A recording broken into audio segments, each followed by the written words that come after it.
What in the world? Those massive glowing orbs. Jeane or Neaje, depending how you want to say it.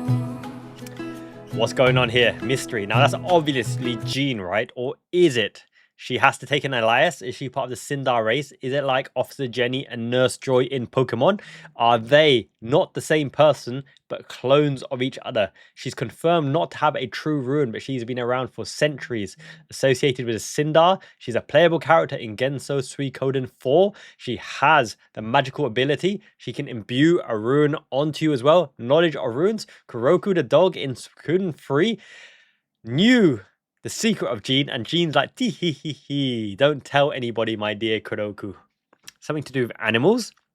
Who's the animal whisperer in Genso Suikoden 2 with the sound orbs that can get the unicorn Siegfried and Abisboa and Feather as well? Maybe he would know something about Jeane, right? But interesting to see. Rora makes a comeback as well. And she's been enhanced ever so slightly. She was the scroll maker, right? You can change runes into scrolls. Now, she's an aristocrat. It's great to see the aristocrats like Simone and Rora and all of them lot appear in Genso Suikoden STAR LEAP as well. But the mystery of Jeane, I want to take a second here. She's mysterious. She's been called a hoe in Suikoden 5. The name is almost identical. It's just a switch, right? Neaje Jeane. It's easy to see. She gets less and less clothes as the Suikoden series goes on. She definitely doesn't get nerfed. She gets enhanced as well. She's always been alluring.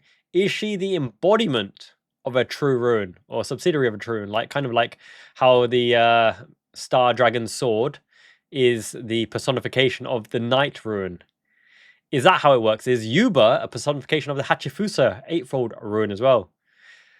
Lots and lots of mystery surrounding this, but definitely, without anything being confirmed, Jeane is designed for one purpose: to milk our wallets, because the intrigue, I'm fascinated. My jaw is dropping. The mysteries, the theories, a clone, the same person. Is she a time traveler? Her and Vicky have appeared in every single Genso Suikoden so far.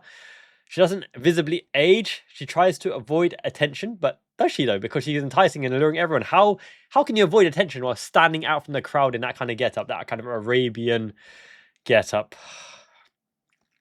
And it's not really an ideal disguise either. That name is so similar to Jeane. It could be like Jane or Jean or whatever. No, she chose exactly the same letters in a different order. Unless, what if? Because this is set in the past, right? But this is when Odessa Silverberg was young with short hair. So it's not before the Kuluk Empire, which is Genso Suikoden 4. So Suikoden 4, and then Felena, and then probably Star Leap. Suikoden 1, 2, 3. What? No, that can't make sense. That means Neaje can't be her real name. Neaje can't be her real name, because in the Kuluk Empire and in Felena, she was known as Jeane, the Rune Mistress. So unless something happened, did she accidentally kill the Queen of Felena? It wasn't George Primer Long. It was Jeane. Jeane, with a bolt out of the blue. Did Jeane summon the malfunctioning star, the Sunlight Rune thing that got Farouche and Ferid, in danger, and she had to disguise herself as Neaje? Probably not. Yeah, chronologically, that means it's gone from Jeane to Neaje to Jeane, so it can't have been her original name, but it could have been an alias for some time to keep her profile down low. And she has ancient knowledge for sure beyond humans, so it suggests she's not necessarily a human, but she's a star of destiny. She's got fighting capabilities. She knows about runes associated with Sindar. Is it Zarase? In Suikoden 5, he's got an association with her as well. She's got magic affinity, so she's definitely a magical entity with magical knowledge. Could she have lost her memories? Is that possible? No, I don't think so, because she's able to imbue runes in every game, right? Could it be somebody associated with Jeane that's deviated off the path? Maybe. Could she rediscover her memory? Break away from the amnesia?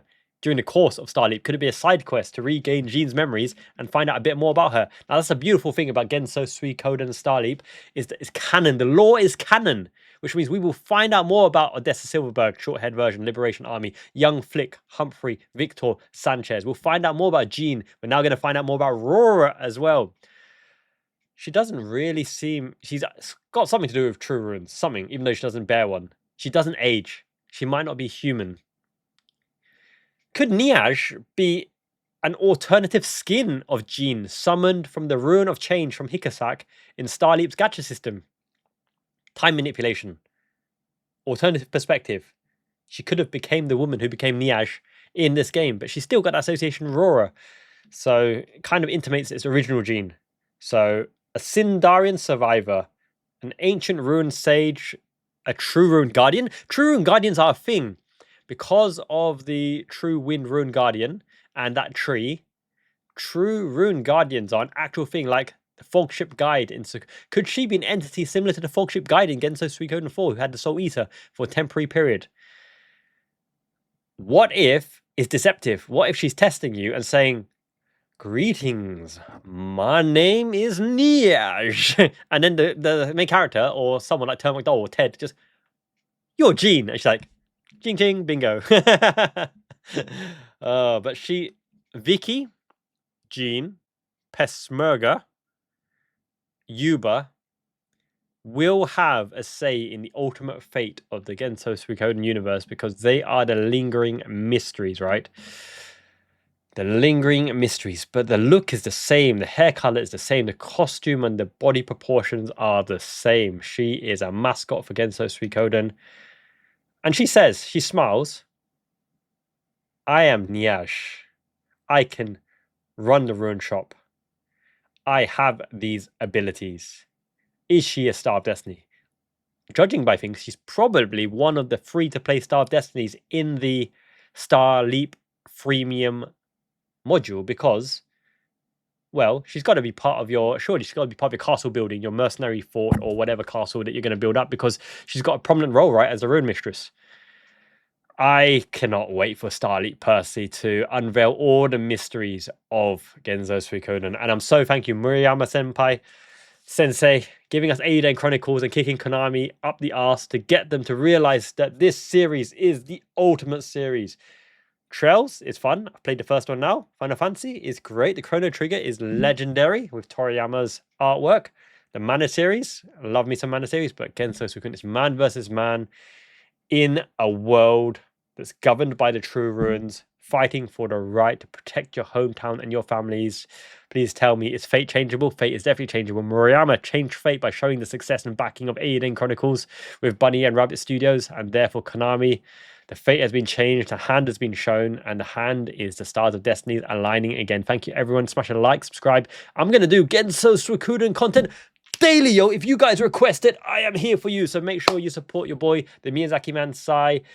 Miyazaki Man Ichiban, it means the best. The Genso Suikoden fan base is the best. I'm so glad the HD remake succeeded and we're getting concerts, we're getting merchandise, we're getting museums and galleries. I'm going to collect every Genso Suikoden goodie I can get and give it away to you guys worldwide because that's what I do. Until next time, Janet means ciao. Smash a like. Thank you.